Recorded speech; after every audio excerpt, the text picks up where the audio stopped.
ನಿಮ್ಗೆ ಯಾವ ತರ ಅನ್ಸಿದ್ಯಾ ನಾವು ರೀಚಾರ್ಜ್ ನ ಮಾಡ್ಬೇಕಾದ್ರೆ ನಮ್ಗೆ ಯಾಕೆ ಬರೀ 28 ಡೇಸ್ ಅಥವಾ 84 ಡೇಸ್ ಹತ್ರ ಸಿಗುತ್ತೆ, ನಮ್ಗೆ ಯಾಕೆ 30 ಡೇಸ್ ಅಥವಾ 90 ಡೇಸ್ ಸಿಗಲ್ಲ ಅಂತ ನಾವು ಆಲ್ರೆಡಿ ಟ್ರಾಪ್ ಗೆ ಬಿದ್ದಿದೀವಿ. ಹೇಗಪ್ಪ ಅಂದ್ರೆ ಪ್ರತಿ ತಿಂಗಳು 2 ದಿನ ಕಡಿಮೆ ಮಾಡ್ಕೊಂಡು ಬಂದ್ರು ವರ್ಷಕ್ಕೆ 24 ತಿಂಗಳು ಕಂಪ್ನಿಯವ್ರಿಗೆ ಸೇವ್ ಆಗುತ್ತೆ. ಸೊ 1 ತಿಂಗಳು ಎಕ್ಸ್ಟ್ರಾ ರೀಚಾರ್ಜ್ ಮಾಡ್ತಾ ಇದೀವಿ. ಎಲ್ರಿಗೂ ಗೊತ್ತಿರಂಗೆ ತಿಂಗಳಲ್ಲಿ 30 ದಿನ ಬರುತ್ತೆ, ಹಾಗೆ ವರ್ಷದಲ್ಲಿ 12 ತಿಂಗಳು ಬರುತ್ತೆ.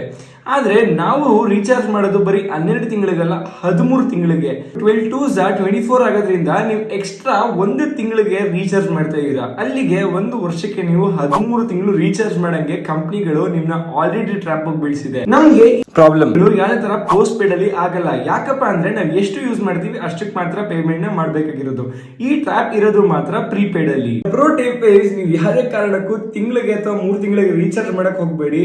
ವರ್ಷದ ಪ್ಲಾನ್ ತಗೊಳ್ಳಿ, 366 ಡೇಸ್ ಅಥವಾ 365 ಡೇಸ್ ರೀಚಾರ್ಜ್ ಆಗುತ್ತೆ.